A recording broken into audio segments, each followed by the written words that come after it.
એ કથા અહીંયા બતાવી, 3 મંત્રમાં જ બતાવી છે, પણ દેવી ભાગવતમાં એ કથા વિસ્તારથી બતાવી છે. તો થોડુંક એમાંથી ને થોડુંક આમાંથી ને લઈ અને આપણે સમજીએ. કૈલાશ પહાડ ઉપર ભગવાન શિવજી અને ભવાની બિરાજિત છે. જગતનું એક મહાન દાંપત્ય, એક યોગીનું દાંપત્ય. જોગી કેવો હોવો જોઈએ શિવજીએ બતાવ્યું, અને સંસારી કેવો હોવો જોઈએ, એનું દાંપત્ય કેવું હોવું જોઈએ એ પણ ભગવાન શિવજીએ બતાવ્યું. બેઠા છે, ઘણો બધા ભગવાન શિવજીની આજુબાજુમાં ઉપસ્થિત છે. હાથમાં માળા લઈ અને ભગવાન શિવજી જપ કરવા માંડ્યા. ભવાનીને સવાલ થયો. ભગવાન શિવજીને કહ્યું કે પ્રભુ, દુનિયાના લોકો તમને દેવાધિદેવ મહાદેવ કહે. મહાદેવ એટલે મોટામાં મોટા દેવ, અને તમે કોનો જાપ કરો છો? તમારે વળી જાપ કરવાની શું જરૂર? ત્યારે ભગવાન શિવજીએ કહ્યું કે હે ભવાની, મહામંત્રનો જાપ કરું છું. ભવાની કહે પ્રભુ તો પછી મહામંત્ર મને સંભળાવો. શિવજીએ કહ્યું નહીં દેવી, નારીને અધિકાર નથી કે મહામંત્ર જાણી શકે, માણી શકે, એવો અધિકાર નથી. પાર્વતીજી ભવાની કહે તો પછી હું રિસાવ છું. ભવાની રિસાઈ ગયા. ભગવાન શિવજીએ વિચાર કર્યો કે મહામંત્ર સંભળાવવો પડશે, પણ ઈ મહામંત્ર દુનિયા ન જાણી જાય એટલા માટે ભગવાન શિવજીએ 3 તાળી પાડી. ત્યાં તો બધા ગણો હાજર થઈ ગયા. ભગવાને પોતાના ગણોને કહ્યું કૈલાસ પહાડ ખાલી કરો, નીકળી જાઓ બધા કૈલાસમાંથી. અને ફટાફટ બધા ગણો દાદા કૈલાસમાંથી નીકળી ગયા. એમાં એક ગણ, એને એમ લાગ્યું કે ગમે તે છે કાંઈક દાળમાં કાળું, અને તમારે જોવું દાળમાં કાળું ગોતતા હોય ને કાળું જ ગોતા કરે. જરાક ઠામણા ખખડે એટલે દિવાલ આરે કાન માંડે કે દાળમાં કાંઈક કાળું છે. ઈ કાળું ગોતવામાં ને ગોતવામાં 80 પૂરા થઈ જાય, ઈ ધોળું જડે જ નહીં એને. ઈ ગણને એમ લાગ્યું કે કંઈક છે. કોઈ દિવસ નહીં ભગવાન શિવજીએ કૈલાસ પહાડ ખાલી કરાવ્યો. વડલાની એક બખોલમાં બેસી ગયો ઈ ગણ પોપટનું રૂપ ધારણ કરીને. અહીંયા ભગવાન શિવજીએ જોયું કે કૈલાસ ખાલી. ભગવાન શિવજીએ મેઘાડંબર જેવા ગંભીર નાદે જ્યાં મહામંત્ર બોલ્યા, ભવાની સાંભળી ન શક્યા, મૂર્છા ખાઈને પડી ગયા. આ તો શિવજીના મોઢાનું અમૃત છે. મૂર્છા ખાઈને ભવાની પાર્વતી પડી ગયા. શિવજીના ગણે વાત સાંભળી, મહામંત્ર સાંભળો. સાંજે ઈ આવ્યો ઘેરે. એની પત્ની ગણીને કહ્યું કે દેવી, દુનિયામાં કોઈ ન જાણતું હોય એવું હું જાણી આવ્યો છું. એની પત્ની લોટ બાંધતી હતી. લોટ બાંધતા બાંધતા કે એવું તો વળી શું જાણી આવ્યા તમે? તમે જો 50 ની ઉપરની ઉંમર જાય ને, 50 વર્ષ ઉંમરની, એટલે પછી ઘરમાં કોઈ સાંભળે જ નહીં. તમારે જોવું, પત્નીને કઈક કહેવા જશો એટલે એમ કહેશે કે હવે બધી ખબર છે, છાનું મના રહ્યો, ઈ બહાર બધું હાંકજો. છોકરાઓને કહેવા જાવ એટલે કે બંધ, તમને કીધું નથી કે તમારે કઈ બોલવાનું નહીં. પત્ની વાત નો સાંભળે, છોકરાઓ વાત નો સાંભળે, ગામના માણસો વાત. તમે ઓટલે બેહવા જાઓ તો બીજા 5 બેઠા હોય ઊભા થઈને વ્યા જાય. પત્ની વાત નો સાંભળે, છોકરાઓ નો સાંભળે, ભાઈબંધ નો સાંભળે, ગામના માણસો નો સાંભળે, તો હમ આપ કે હે કોણ?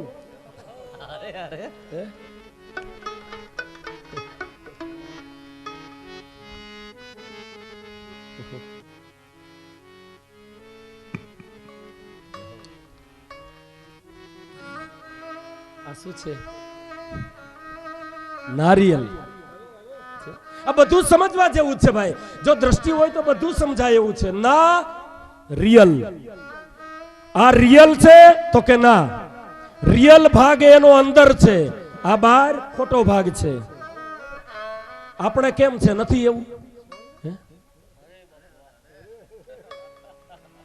બહાર દેખાય ઈ માયા છે, અંદર રિયલ ભાગ છે. ઈ આત્મો છે ને માયલો, ઈ રિયલ ભાગ છે. એટલે જ આનું નામ રાખ્યું ના રિયલ. એક ડોક્ટરે કીધું તું કે તારે ફળ ખાવા પણ છાયલું હોતા.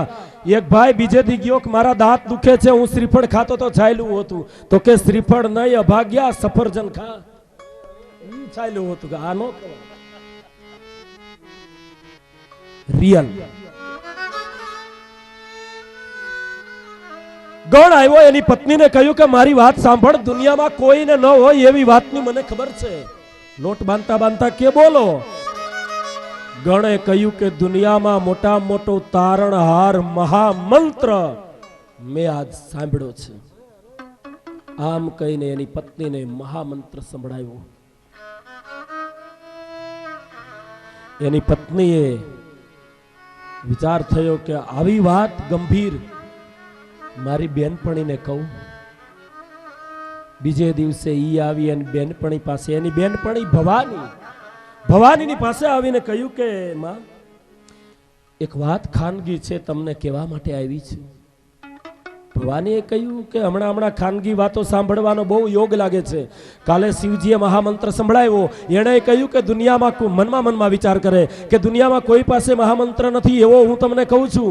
અને આજ વળી મારી બેનપણી ખાનગી વાત લઈને આવી છે. એની બેનપણી કે બોલ શું છે? એની બેનપણીએ કહ્યું કે દુનિયામાંથી મારા પતિ ક્યાંકથી જાણી આવ્યા મહામંત્ર, અને ઈ મહામંત્ર હું તમને સંભળાવું, કારણ કે એ વાત મારા પેટમાં રહેતી નથી. હું તમને કહી દઉં છું.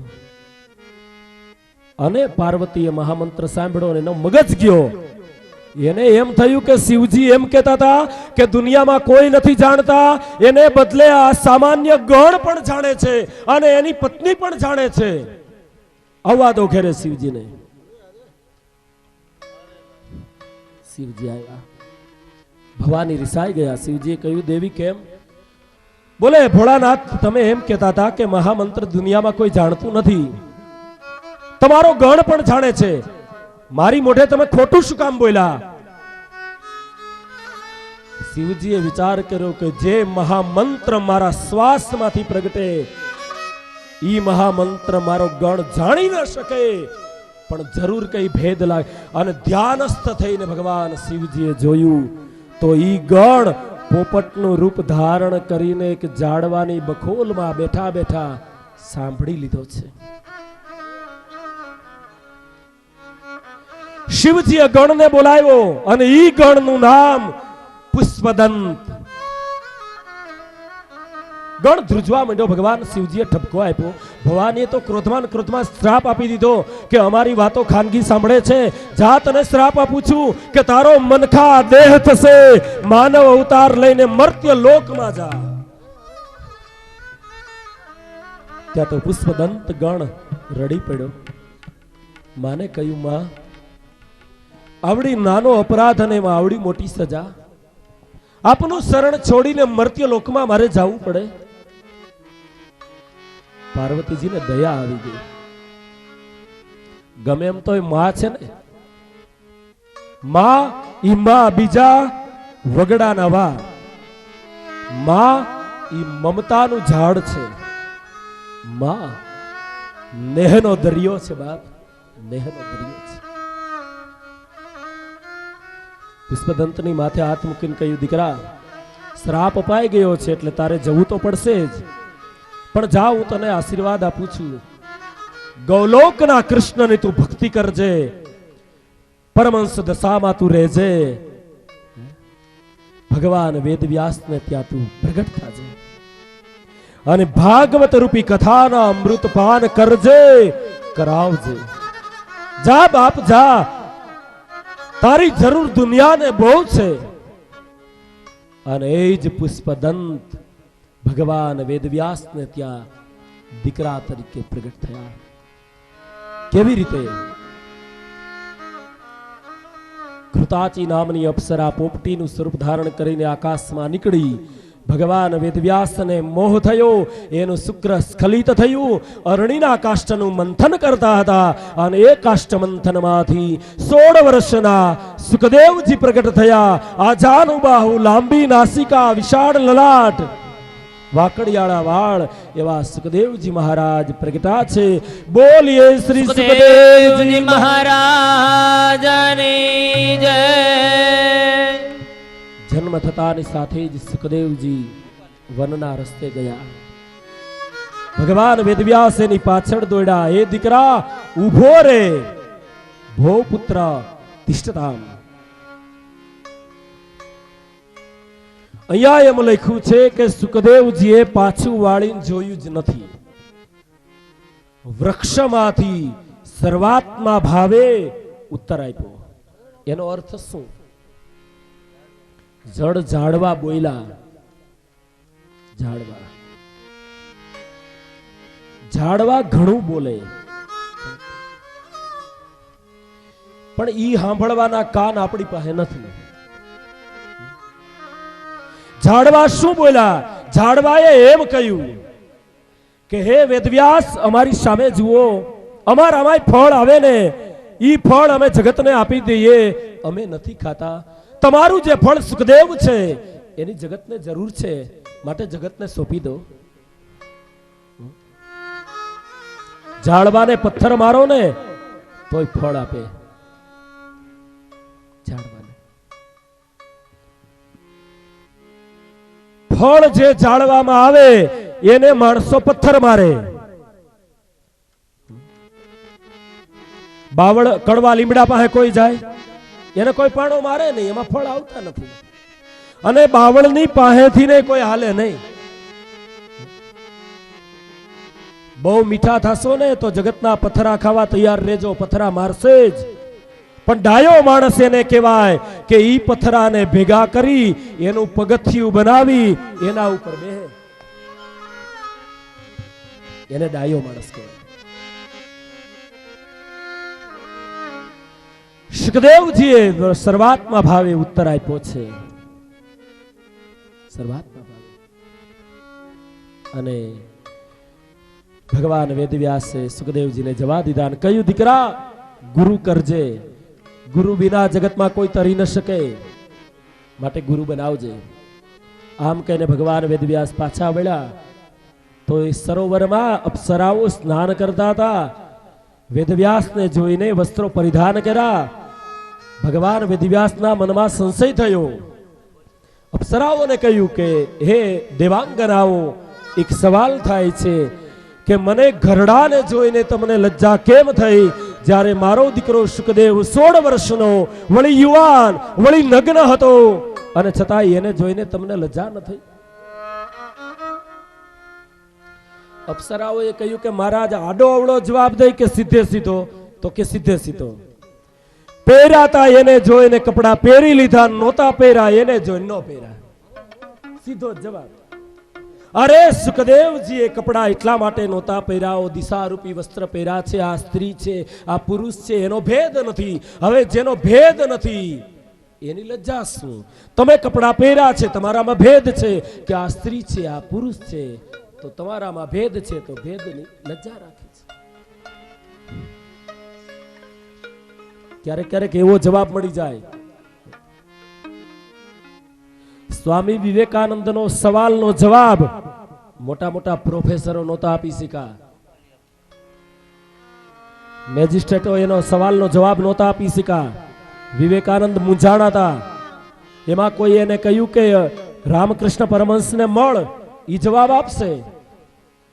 જે જવાબ સ્વામી વિવેકાનંદનો પ્રોફેસરો ન આપી શક્યા, ઈ જવાબ એક અભણ એવા રામકૃષ્ણ પરમહંસે 1 સેકન્ડમાં આપી દીધો અને એના મનનું સમાધાન થઈ ગયું.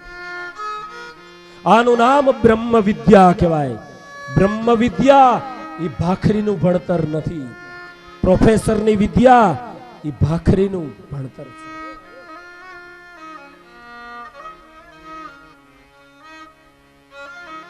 સુખદેવજી મહારાજને કહ્યું કે તમે ગુરુ બનાવજો. સુખદેવજી મહારાજ ત્યાંથી નીકળ્યા. હવે એના ગુરુ થાય કોણ? પરમહંસ દશાના વ્યક્તિ, અણુ અણુમાં પરમાત્માને જોવે, ભગવાનની સાથે જેનો એકતાર. હવે પોતે જ 66 kV નું સબસ્ટેશન છે. 66 kV નું સબસ્ટેશન પોતે જ છે. હવે એના ગુરુ કોણ થાય?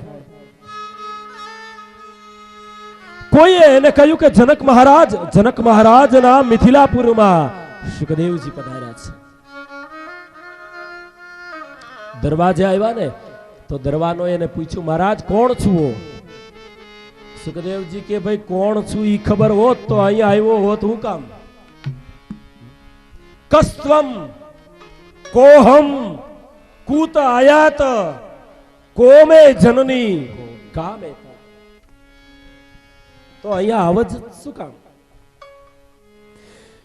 પેરેગીરો સમજી ગયા કે માણસ છે જ્ઞાની. અંદર જવા દીધા સુખદેવજીને. જનક મહારાજના ઓરડામાં સુખદેવજી મહારાજ જ્યાં ગયા તો જનક મહારાજ સોનાના પલંગ ઉપર સૂતા છે. બાજુમાં એક ટેબલ પડેલ છે. ટેબલના ઉપર એક રત્નોનો થાળ છે. સૂતા છે જનક રાજા, પણ એનો એક હાથ રત્નોના થાળ ઉપર હતો. સુખદેવજી મહારાજને થયું, અરે રે, ઊંઘમાં જે માયાનો ત્યાગ નથી કરી શકતો ઈ માણસ મને શું જ્ઞાન આપશે? થોડી વાર થઈ તો જનક મહારાજ પડખું બદલા. પલંગની પેલી બાજુ અગ્નિનો કુંડ હતો. એનો એ જ હાથ અગ્નિમાં પધરાયો. ધીમે ધીમે ધીમે ધીમે ઊંઘ ઉડી. સુખદેવજીને જોઈને કહ્યું, પધારો મહારાજ, સુસ્વાગતમ, તમારું સ્વાગત કરું છું. બોલો મહારાજ, અહીંયા આવવાનું કારણ? સુખદેવજીએ કહ્યું કે ભગવાન વેદવ્યાસનો દીકરો સુખદેવ મારું નામ. પિતાજીએ આજ્ઞા કરી છે કે જનક મહારાજને ગુરુ બનાવજે, એટલે આપની પાસે ગુરુ જ્ઞાન લેવા માટે આવ્યો છું. ઓહો, જનક મહારાજા કે એક કામ કરો, તમે રોકાઓ. આવતીકાલે અમારા ગામના પાદરમાં નદીને કિનારે એક મેળો યોજાવાનો છે. હજારો માણસો મેળાની અંદર આવશે. તમારે મેળો જોવા માટે જવાનું. મેળો જોઈને આવો પછી તમને જ્ઞાન આપું. જોવા જવાનું. બીજે દિવસે સવારમાં સુખદેવજીને જગાડ્યા, ઉઠો બાપ, તમારે આજ જવાનું છે મેળો જોવા માટે. સુખદેવજી જાયગા. જનક મહારાજે એક તપેલીમાં તેલ ભરી, છલ્લોછલ તપેલી ભરી અને આપી અને કહ્યું કે મેળો જોવા માટે તમારે જરૂર જવાનું. તમારી પાછળ મારા 2 સૈનિકો ખુલ્લી તલવારે હાલ્યા આવતા હશે. આ તપેલીમાંથી એક ટીપું જો તેલનું નીચે પડશે તો મારા સૈનિકો તમારું ધડ માથું કાપી નાખશે.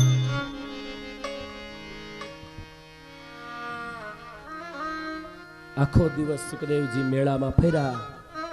સાંજે આવ્યા. જનક મહારાજે કહ્યું કે કેમ મહારાજ, મેળો કેવો લાગ્યો? અરે મહારાજ, મેળો જોયો છે જ કોણે? આ તપેલીમાં ધ્યાન રાખ્યું. પાછું વાળીને જોતો તો ઓલી તલવારું દેખાતી હતી. લ્યો મહારાજ, આપો જ્ઞાન. અત્યારે નહીં, કાલ બપોરે જમીન તમને જ્ઞાન આપું. તમે તમારા આશ્રમે જતા રહો. બીજા દિવસે બપોરે 32 ભાતના શાક પકવાન જનક મહારાજાએ રંધાવ્યા. થાળી પીરસાણી. સોનાના બાજોઠ મુકાયા, આસન્યા મુકાયા. શાક પકવાનની થાળી પીરસાઈ ગઈ. એક આસન ઉપર જનક મહારાજ બેઠા, એક આસન ઉપર સુખદેવ મહારાજ બેઠા. જ્યાં જમવાની શરૂઆત કરે એમાં જનક મહારાજા ઉભા થઈ ગયા. એકદમ કઈક કામ આવી ગયું હોય એમ બહાર જતા રહ્યા. સુખદેવજી એકલા પડ્યા. ત્યારે ઈ લક્ષણ બધામાં હોય. તમે જોજો, માણસ એકલો પડે ને એટલે આમ ચારે બાજુ આમ જોયા કરે. અરે એકલા તો હું, તમે આટલા બધા છો તોય જોયા કરો છો. ઓલા ભાઈ આમ નીકળે એટલે વળી આ જુઓ, વળી આમ જુઓ. અમને આ બધું દેખાતું હોય. જોતા જોતા સુખદેવજીએ ઉપર જોયું તો એક ખુલ્લી તલવાર અટકી રહી છે. પડે એટલી વાર, પડે તો સુખદેવજીના માથા ઉપર. અને ત્યાં જનક મહારાજ આવી ગયા અને સુખદેવજીને તો ઓલી તલવાર દેખાણીથી ભય લાગ્યો. 32 ભાતના શાક પકવાનની થાળીમાં એક વાટકો પાણી નાખ્યું ને મેડા બધું ભેગું કરીને પી ગયા. જનક મહારાજ કે પણ આવી રીતે? બોલે મારે આવી જ ટેવ છે. લ્યો મહારાજ આપો જ્ઞાન. સુખદેવ ન સમજો બાપ, પહેલી વાર તું જ્યારે મારી પાસે આવ્યો ને, મારો એક હાથ સોનાના થાળ ઉપર હતો અને તને એમ લાગ્યું કે ઊંઘમાં જે માયાનો ત્યાગ નથી કરી શકતો એ શું મને જ્ઞાન આપશે. એનો એ જ હાથ મેં અગ્નિમાં પધરાવ્યો. સંપત્તિ અને અગ્નિ આ બંનેને સમાનમાં, નીતિની સંપત્તિમાં નારાયણનો વાસ છે, અનીતિની સંપત્તિ ઘરમાં જો ભેગી થાય તો બધાને દજાડે છે. અને એ દાજેલાના ડામ દેખાતા નથી બાપ, દેખાતા. એમ નો માની લેતા કે મોટા મોટા બંગલા છે એમાં શાંતિ છે. નહીં, જે શાંતિ સંતની ઝૂંપડીમાં